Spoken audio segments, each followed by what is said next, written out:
그럼 25장의 말씀 중에 총 3가지의 비유의 말씀이 나오는데 첫 번째가 어떠한 비유이죠?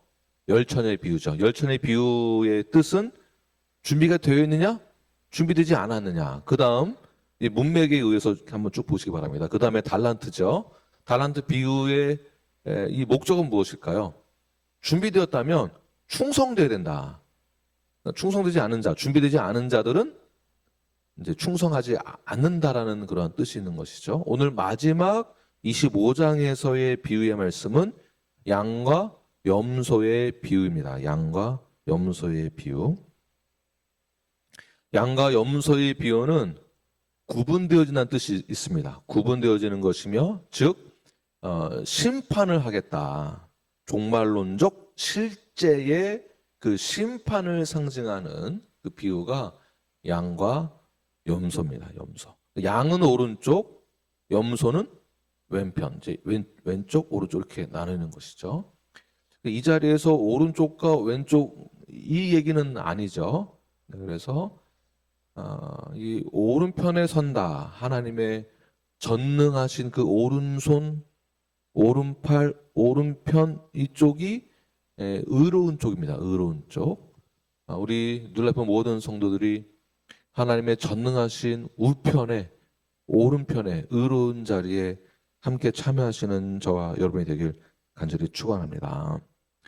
네, 구분되어진다라는 것에 있어서 구분되어지는 기준이 있을 것입니다. 그 기준은 오늘 말씀에서 말씀하고 있는 것처럼 굉장히 투명하고도 아주 명확하게 그 기준을 제시하고 있습니다. 산상수훈에서도 그 기준이 있습니다. 그 기준이 무엇이냐면 말씀을 듣는 자는 반석 위에 세워지는 것이다 라고 한다면 오늘 본문에서 말하고자 하는 것은 준비된 자, 충성된 자는 그 기준에 의하여서 반드시 오른편과 왼편으로 양과 염소의 자리로 나뉘게 된다. 자, 그렇다면 그 기준이 무엇인지를 오늘 본문을 통해서 함께 나누어 보겠습니다. 31절부터 33절까지 함께 읽겠습니다. 시작. 인자가 자기 영광으로 모든 천사와 함께 올 때에 자기 영광의 보좌에 앉으리니 모든 민족을 그 앞에 모으고 각각 구분하기를 목자가 양과 염소를 구분하는 것 같이 하여 양은 그 오른편에 염소는 왼편에 두리라. 네. 이 비유를 듣는 그 당시 시대적 상황 가운데 그 당시의 사람들은 양과 염소를 나누겠다라는 이 표현을 들었을 때 확실하게 이해했을 거예요. 왜 그러냐 하면 팔레스타인 그 당시에 양을 키우기 위해서는 염소를 함께 두었습니다.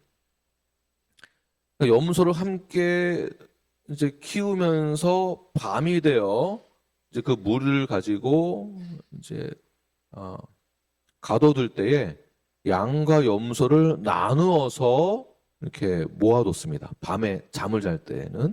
그래서 양은 오른편에 염소는 왼편에 이렇게 나누어서 놓았기 때문에 이 비유를 듣는 당시의 사람들은 확실하게 이해할 수 있던 것이죠.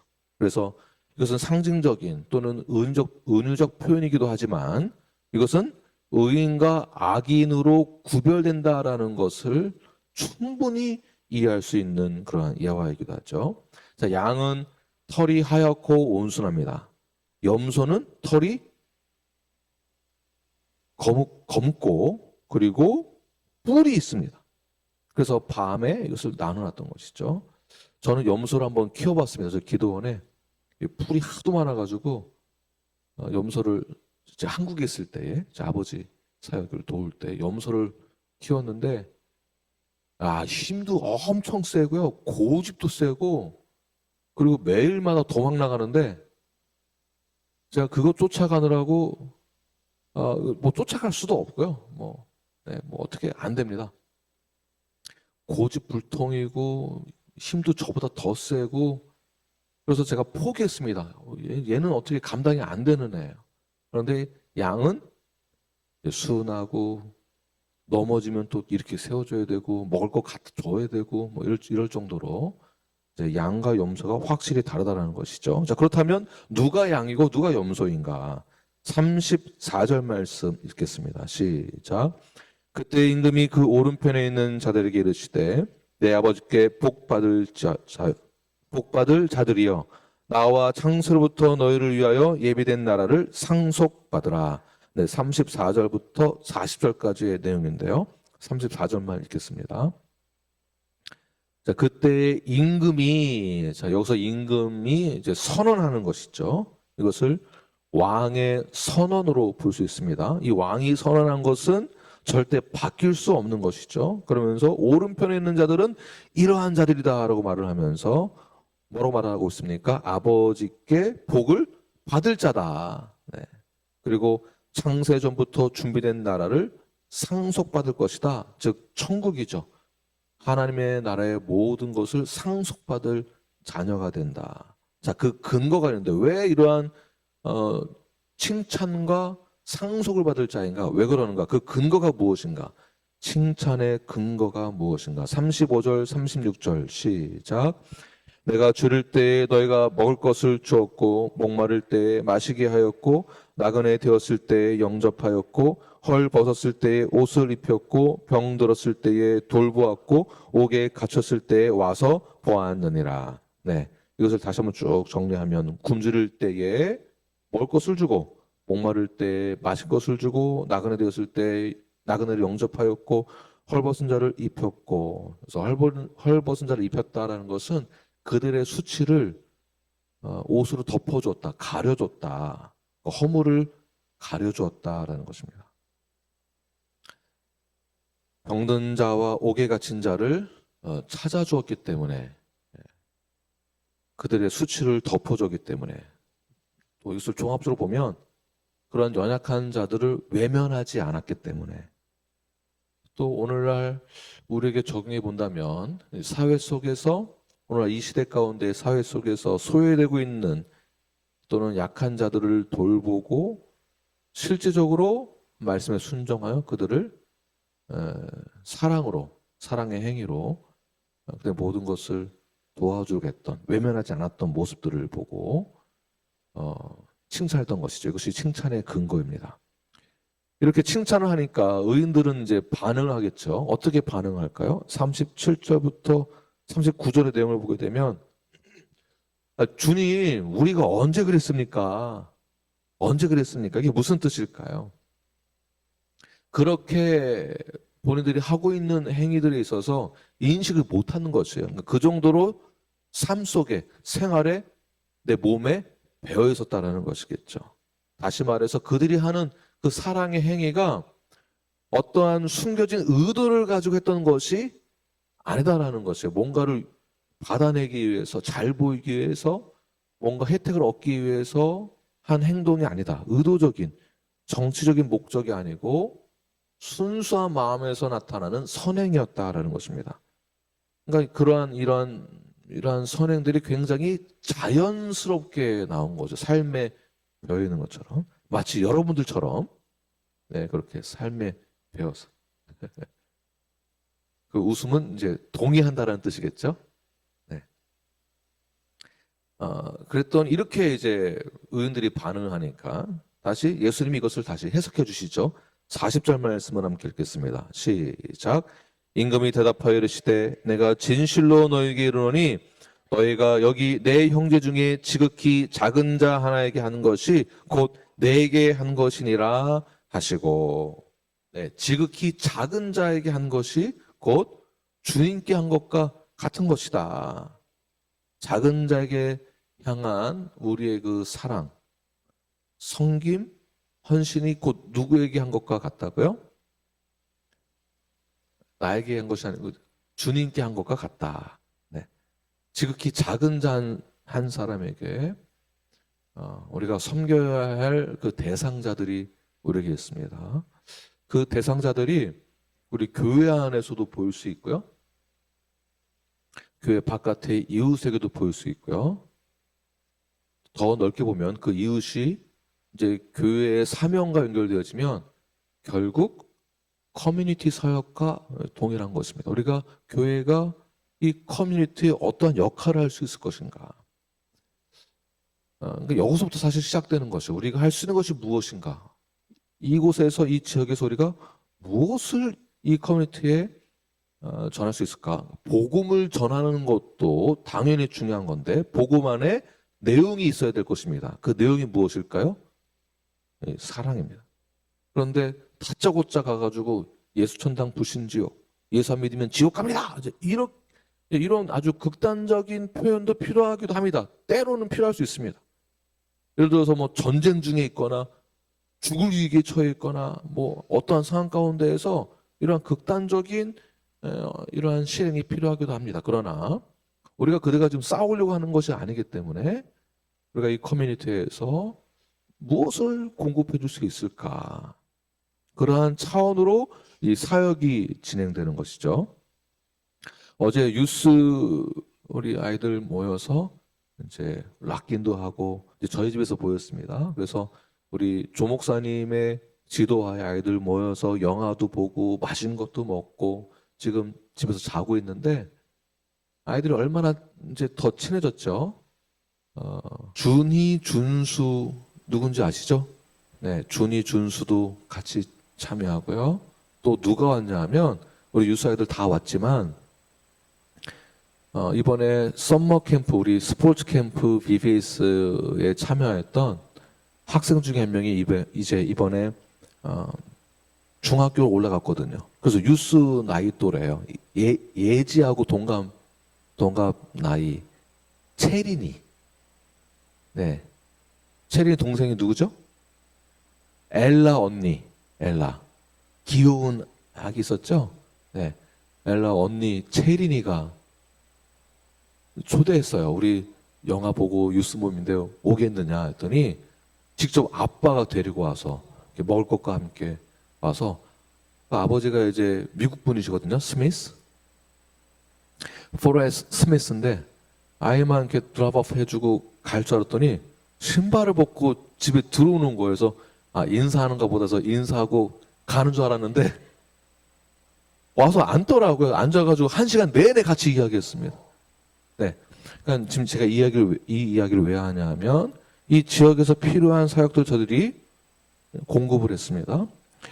이 얼마나 그 짧은 시간 안에 복음이 들어갈까. 제가 기도하기를 그들에게 필요한 그러한 사랑과 저희 섬김을 통해서 그들의 마음의 문이 열리면 좋겠다라고 기도하면서 준비를 했잖아요. 그랬더니 아이들이 저희 교회 그래도 가끔씩 방문하고 있죠. 지금도 방문하고 있고 유스 모임에도 참여하고 그 아버지하고 1시간 내내 이야기하면서 이번에 좋은 얘기를 많이 나눴습니다. 그 아버지가 학교 설립하는 데에 중축이 되었던 역할도 했고 또 학교 지금 온라인 스쿨 장학사 역할을 하고 있고 예전에는 또 교장도 했었고 한국에서는 대학교에서 강사도 했었고 교수도 했었고 네, 거기서 이제 지금의 와이프를 만나서 미국에 오게 되었고 그래서 저희 교회의 비전을 나누면서 앞으로 우리도 이런 계획이 있다 그랬더니 본인이 도와주겠다 해서 연락도 주고받고 하나님의 이 플랜은 저희가 예상할 수 없을 정도의 놀라운 역사하심으로 이렇게 이루어지는 것이죠. 자, 저희들이 이러한 사역들을 하는 것이 김 목사를 위한 것일까요? 네, 절대 아니죠. 김 목사를 할 거면 힘들게 그거 왜 합니까? 하나님의 나라를 위해서 우리가 지역사회에 어떻게 섬겨야 되는 것인가.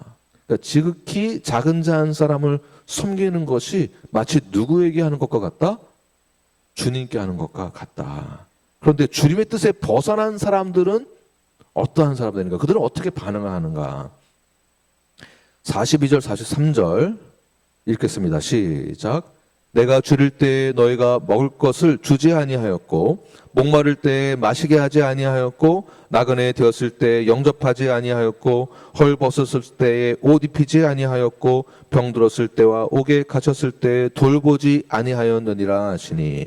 그러니까 선행을 베푼 자들과 정반대로 행한 것이죠. 다시 말해서 이웃에게 대하여서 지극히 작은 자 한 사람을 섬기려고자 하는 마음이 없는 자들은 그냥 마음이 없다라는 것만으로 끝나는 것이 아니라 그들에게 향하여서 무관심과 외면하는 것이라고 보는 것이고요. 즉 무관심과 외면하는 것도 심판의 근거가 된다라는 것입니다. 그러니까 저는 일단은 거기까지는 제가 잘 모르겠습니다. 이러한 생각도 무관심이죠. 무관심과 이웃에게 향한 무관심과 외면, 세상을 향한 무관심과 외면은 이기적인 것이고요. 이 이기적인 것도 심판의 대상이 된다. 이러한 근거에 의해서. 또는 우리가 의도적으로 피하는 사람들이 있습니다. 나에게 불편함을 주는 사람들, 괜히 나랑 저 사람이랑 엮였다가 이게 피곤해질 것 같은데 라고 생각되는 사람들, 저 사람은 뭔가 이렇게 꾀름직하고 좀 이렇게 불쾌하고 불경스럽고 이런 사람들은 나도 모르게 뒷걸음치게 되죠. 그러니까 의도적으로 외면하고자 하는 우리의 모습들이 사실 존재하고 있죠. 우리가 의도적으로 적대시하는 사람들도 있습니다. 그리고 솔직히 여러분 있으시죠? 네, 고개를 아무도 못 드시네요. 네, 저희가 다 있습니다. 우리가 적대시하는 사람들, 우리가 무시하는 사람들, 우리가 의도적으로 피하는 사람들, 그러한 사람들이 작은 자들이 있고요. 그 작은 자가 바로 예수 그리스도다라고 오늘 본문에서 말하고 있는 것입니다. 그러니까 사울이 다메섹 도상으로 가던 길에 예수님의 음성을 듣게 됩니다. 예수님 만나게 됩니다. 만났을 때 예수님께서 바울에게 뭐라고 말을 하죠? 사울아, 너가 어찌하여 나를 핍박하느냐? 그러니까 사울의 입장에서는 나는 주님을 핍박한 적이 전혀 없는데 왜 주님 왜 그렇게 말씀하십니까? 서운하게. 나는 주님을 그렇게 하지 않았습니다. 그랬더니 예수님 뭐라고 말씀하시죠?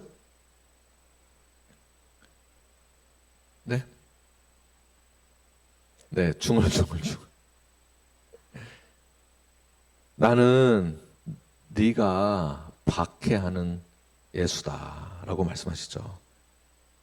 사울은 주님을 믿는 자들을 대상으로 핍박을 했는데 예수님은 그가 핍박하는 그들과 동일시 여기셨죠. 다시 말해서 우리가 눈으로는 피지컬리 보지 못하는 예수님을 믿는다라고 하면서 눈에 보이는 작은 자들에게 대하여서, 즉 형제나 자매를 우리가 실제로 사랑하지 않는다면 이것이야말로 가장 위선적인 크리스찬이 아닌가라는 생각을 해보게 됩니다. 가까이 있는 사람들을 사랑하지 못하면서 멀리 있는 사람을 어떻게 사랑할 수 있을까요? 눈에 보이는 옆에 있는 작은 자를 섬기지 못하면서 눈에 보이지 않는 이웃을 어떻게 섬길 수 있을까요? 실질적인 예로는 선교지에 가보지도 않으면서 우리는 선교지에 헌금하고 선교지에 있는 그들을 위해서 기도합니다. 그러니까 말로는 막 그렇게 한다고 하는데 교회 내부에서는 서로 헐뜯고 싸운다면 이거야말로 위선적이다라고 볼 수 있는 것이죠. 요한일서 4장 20절 말씀을 함께 읽겠습니다. 시작. 누구든지 하나님을 사랑하노라 하고 그 형제를 미워하면 이는 거짓말하는 자니 보는 바 그 형제를 사랑하지 아니하는 자는 보지 못하는 바 하나님을 사랑할 수 없느니라. 네. 우리가 성도로 간다면 우리의 모습이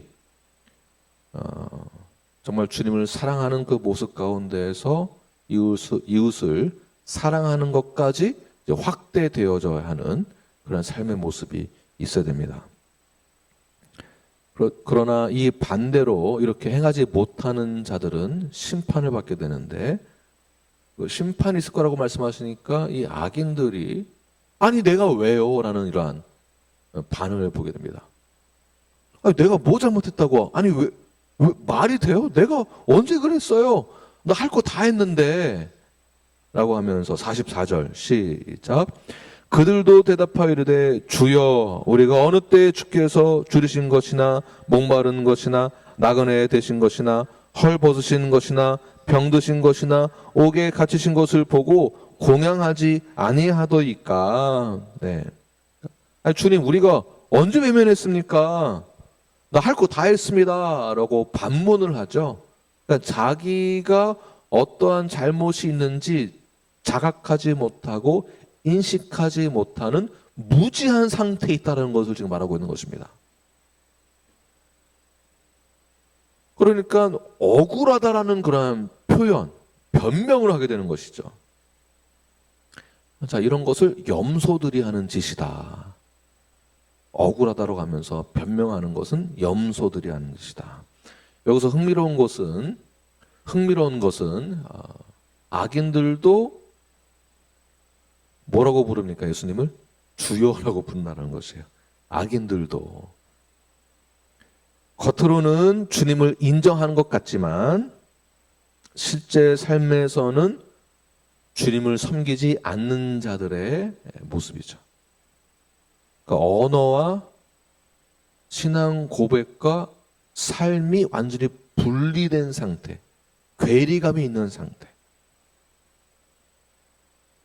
우리가 이 부분을 상당히 주의 깊게 나 스스로를 객관화 시킬 줄 알아야 됩니다. 나는 그 정도는 아니지. 나는 저 사람보다는 좀 낫지. 적어도 나는 그렇진 않지. 이러한 비겁한 변명과 자기 변호는 누가 하는 것이다? 염소들이 하는 것이다. 그러면서 염소들이 하는 그 변명, 거짓 어떻게 하는지 한번 보십시오. 옥에 갇힌 주님을 보고도 우리가 언제 공양하지 않았습니까? 즉, 주님 내가 할 거 다 하지 않았습니까? 라고 말을 하는데, 그러니까 이 성경을 여기까지만 읽으면은 다 했는데 왜 예수님은 왜 안 했다고 그러지? 이렇게 볼 수 있거든요. 근데 자세히 보시면, 그래서 공양했다라는 것은 당시 옥에 갇힌 자들은 국가에서 그 생계를 보장해주지 않았습니다. 그러니까 옥에만 가둬두고 먹을 것과 입을 것은 누가 공급해줘야 되는 것이에요. 그래서 음식과 의복들을 공급하는 것을 공양한다라고 하는 것입니다. 이 악인들이 이제 항변하는 것, 변명하는 것이 어떻게 변명하고 있다고요? 주님이 옥에 갇히고 굶주리고 헐벗고 있었을 때 내가 언제 그거 공양 안 했습니까? 나 공양 다 했습니다. 나 섬기지 않았습니까? 그러면서 나 억울합니다. 나 분합니다. 나는 그런 적이 절대 없습니다. 제가 누군지 모릅니까? 저 잘 아시잖아요. 저 다 했습니다. 그런데 45절을 보니까 이렇게 악인들이 하는 변명들이 다 거짓이다라는 것이 드러나게 됩니다. 45절 말씀 함께 읽겠습니다. 시작. 예 임금이 대답하여 이르시되 내가 진실로 너에게 이르노니 이 지극히 작은 자 하나에게 하지 아니하는 것이 곧 내게 하지 아니하는 것이니라 하시리니. 네. 다시 말해서 염소들은 악행을 저질렀기 때문에 심판을 받는다가 아니라 당연히 해야 할 것을 하지 않았기 때문에 심판을 받는 것이다 라고 보는 것이죠. 이 악인들을 보면, 염소에 있는 자들을 보면 악한 짓을 한 것은 아니거든요. 근데 당연히 해야 할 것을 하지 않았기 때문에 염소라고 보는 것입니다. 자, 굶주린 자들을 외면하고요. 목마른 자들을 모른 척했고 작은 자들을 그냥 지나쳤다. 제가 이제 앞으로 우리 규모에서 우리가 할 수 있는 사역들이 굉장히 이렇게 정해져 있지만 이제 점점 저희들이 해야 될 사역들이 그냥 예배만 잘 드리고 제자 훈련만 잘 받고 여기서 끝나는 것이 아니고요. 우리가 정말 주님의 제자가 되었다면 이게 확장되어야만 합니다. 그러니까 비전이 너무 우리 이 교회에만 이렇게 가둬두면 안 됩니다. 교회를 확장시키기 위해서만 비전을 가둬두는 것이 아니고요. 확장시켜야 됩니다. 이 확장은 교회의 확장이 아니고 세상을 향한, 이웃을 향한 그 사랑, 섬김의 확장이 되어야만 합니다. 지금은 저희들이 썸머스쿨, BBS, 그 다음에 한글학교 이렇게 하고 있지만 앞으로는 저희들이 그 이웃들을 어떻게 섬겨야 될까라는 것을 고민을 많이 하고 그 지역들을 우리가 리서치해야 됩니다. 어떠한 사람들이 이곳에 있는지, 그들이 무엇이 필요한지를 저희들이 이제 알아서 리서치해서 그들에게 공급해 주면서 복음이 들어갈 수 있게끔 섬기면서 복음이 확장되게끔 하는 사역들을 펼쳐 나가야 하고요. 커뮤니티 그 이상으로 더 확장되어지면 당연히 선교지까지 연결되어지겠지만 동시에 선교지도 우리가 사역을 하는 동시에 우리가 교회가 있는 지역뿐만이 아니라 어려운 지역으로도 저희들이 이제 갈 수 있어야만 합니다. 어제 체린이 아빠 스미스 신학 공부도 했던 분이더라고요. 그리고 아버지가 현재 미주리에서 목회도 하고 계시고 아주 어려운, 아주 힘든 가난한 분들이 사는 동네에서 아주 어렵게 목회하시면서 그들을 돕는 사역을 하고 계시다라고 제가 이야기를 들었습니다.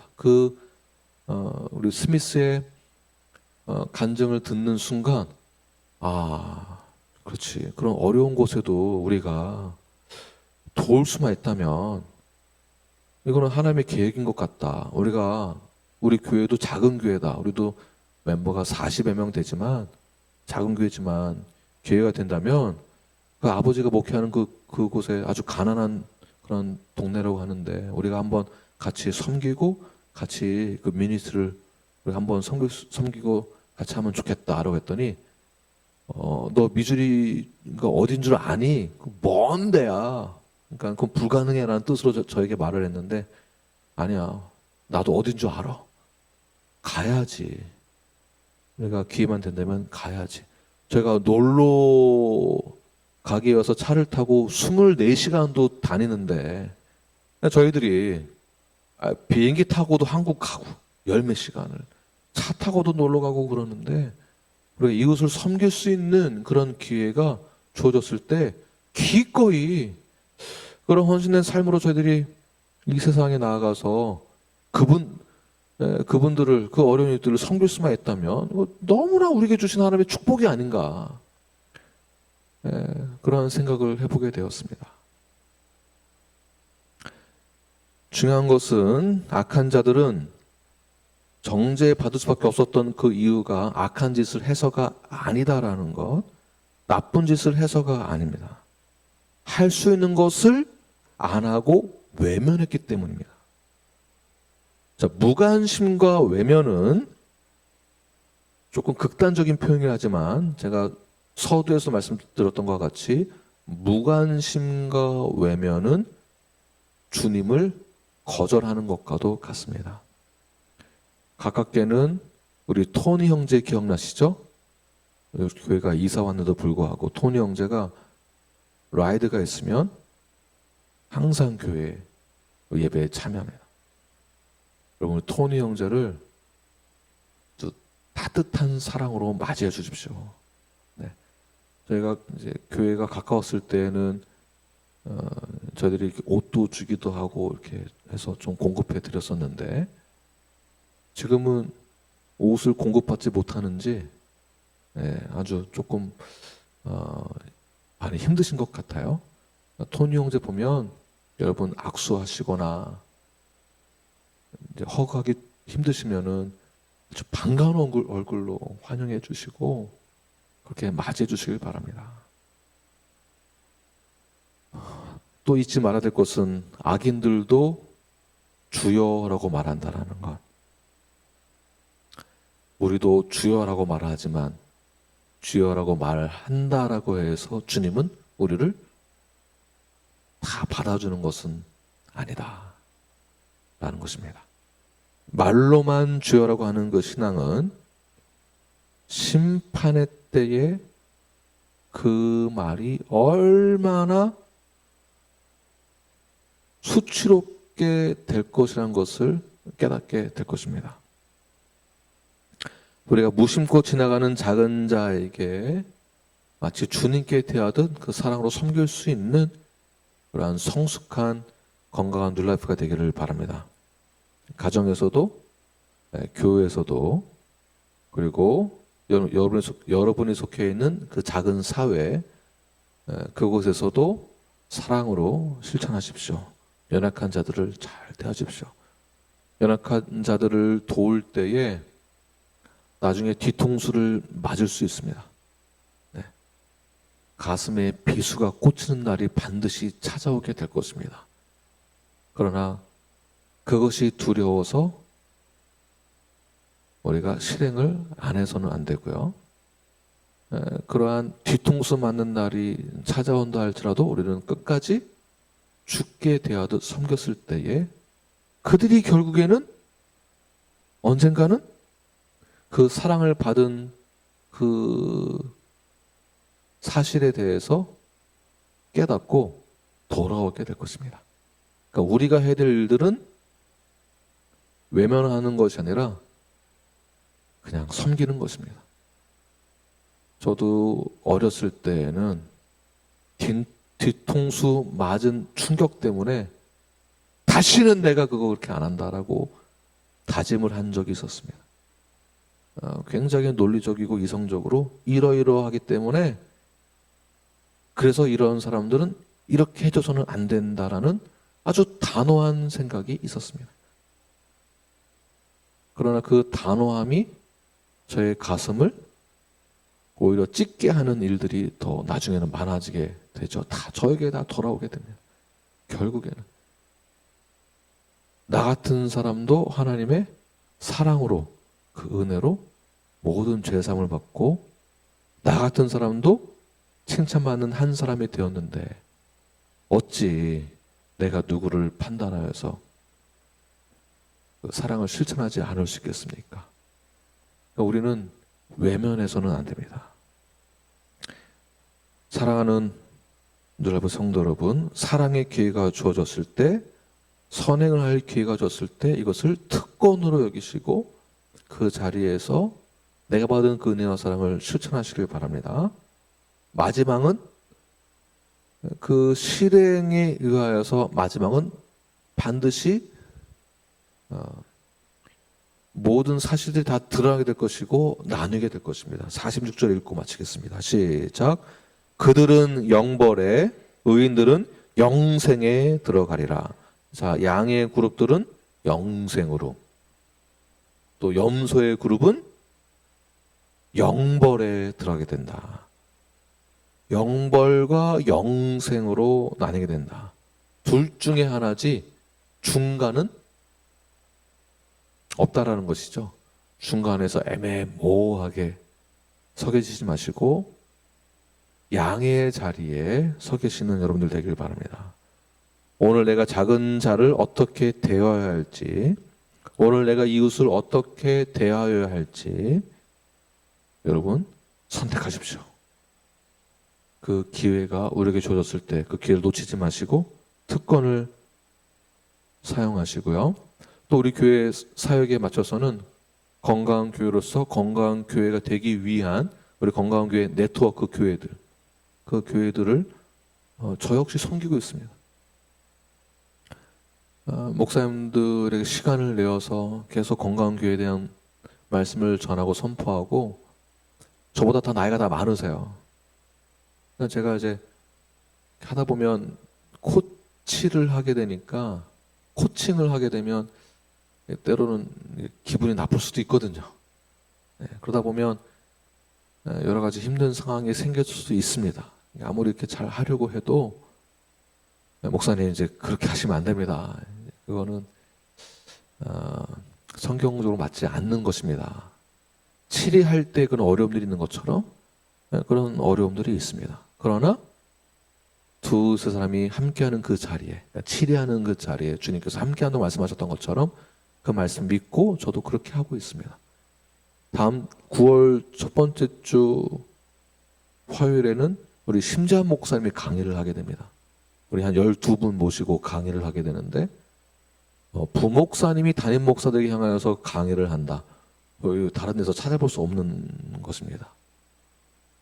네, 우리 심재한 목사님 강의 또 아주 은혜롭게 잘할 수 있도록 우리 건강교회에서 배운 그러한 내용들을 가지고 강의를 잘할 수 있도록 기도해 주시고 그 안에서 우리 건강교회 네트워크 목사님들을 잘 섬기는 사역들이니까 그 섬길 때에 작은 섬김이 나중에 큰 놀라운 변화들로 이어질 수 있도록 그렇게 기도해 주시고 그리고 10월 달에 저희들 전체 우리 건강교회 컨퍼런스가 있고 한 달 동안 11월 첫 번째 주에 그 목사님들이 이제 다 오셔서 저희 교회에서 11월 첫 번째 주에 건강교회 목회자 컨퍼런스 하게 됩니다. 이번에 총 몇 분 오시기로 하셨죠? 조 목사님?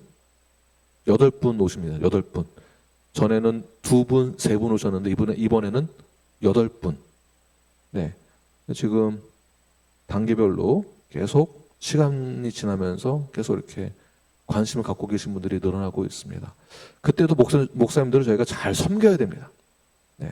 그것을 위해서 기도하시면서 우리가 목사님들을 또 지역교회를 어떻게 섬겨야 될지 이웃들을 어떻게 섬겨야 될지 세상을 우리가 어떻게 섬겨야 될지를 결단하시면서 주 앞에 나아가시는 저와 여러분이 되기를 바랍니다. 기도하겠습니다.